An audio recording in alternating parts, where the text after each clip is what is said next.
आपने बीच में जिक्र किया कि दुष्यंत ने मलाई खाई और लोगों को बहुत ही अफसोस हुआ कि भाई हमारा साथ नहीं दिया जब हमें चाहिए था कि भाई दुष्यंत हमारी आवाज को उठाए। और ये मलाई वाला शब्द ना आजकल हरियाणा कांग्रेस में खूब चल रहा है और आपके परिवार को आपको लेकर भी लगातार आप ही की पार्टी के विधायक ये कह रहे हैं कि जिन्होंने 10 साल सत्ता की मलाई खाई बीजेपी में रहकर, वो आज यहाँ कांग्रेस में आ गए हैं, अलग अलग तरीके की बातें कर रहे हैं। गोकुल सेतिया को इतनी प्रॉब्लम चौधरी बीरेंद्र सिंह के परिवार से क्यों हो रही है? नहीं, वो तो ऐसा है कि गोकुल सेतिया हों या जयप्रकाश हों या एक दो और भी हों, उनको मैं कसूरवार नहीं मानता, उनसे कहलवाया जाता है।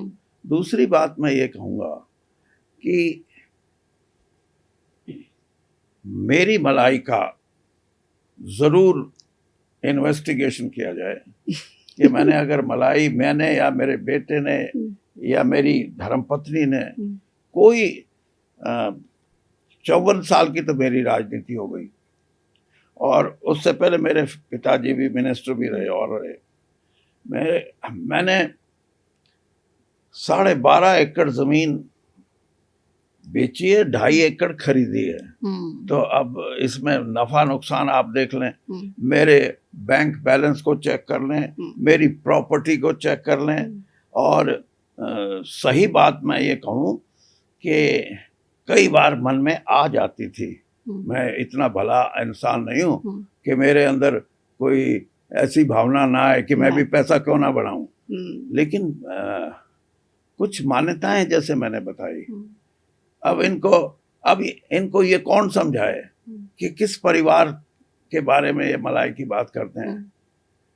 एक समय था छोटू राम जी के देहांत के बाद, मैं आपको एक प्रमाणित बात बताता हूँ, इसलिए हमारे रोहतक जिले में दलाल गोत्र, बहुत बड़ा गोत्र है जाटों का, वहाँ आसौदा गांव में हाई स्कूल बनाने का निर्णय किया गांव के लोगों ने और फैसला ये किया कि लेडी छोटू राम को, छोटू राम जी की धर्मपत्नी मेरी नानी, वो जिंदा थी, कि उनसे हम आधारशिला रखवाएंगे। और वो पढ़ी लिखी नहीं थी, लेकिन उनके मन में था भाई मेरे को बुलाया, कितने पैसे दूं मैं। तो और जो घर में लोग थे उन्होंने कहा कि ये बात है 1954 की। अच्छा। वो कहने लगे ये माई जी, उनको माई जी बोलते थे, माई जी 2100 रुपये तो दो।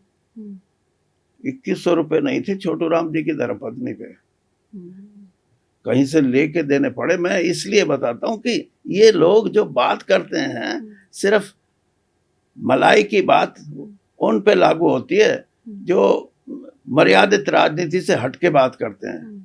और मर्यादित राजनीति ये बोलती है, इसलिए मैं आपको कह रहा हूँ कि मेरा मन करते हुए भी मुझे ये क्यों एहसास होता था कि मैं ऐसा करूँगा तो मेरी लोगों में बदनामी नहीं होगी, बल्कि ये कहेंगे ये छोटू राम जी का नाम भी इसने बदनाम कर दिया। तो इसलिए मेहरबानी करके इतनी जरूर मर्यादित बात रखें कि कुछ ना कुछ तो कोई ना कोई ऐसी मान्यताएं हैं जिनको निभाना चाहिए राजनीति में। मैंने निभाई है वो, कम से कम मैं ये बोल सकता हूँ आपको कि पैसे के लालच से मैं हमेशा दूर रहा हूँ। और आप ये भी बोल सकती हैं, मैं 2 बार महाराष्ट्र की टिकट बांटने की कमेटी का एक बार अध्यक्ष रहा हूँ, एक बार ऑब्जर्वर रहा हूँ। और वहाँ टिकट बांटने पे लोग बैग में पैसे नहीं लेके आते, ट्रंक में लेके आने पड़ते हैं, इतने पैसे दे सकते हैं।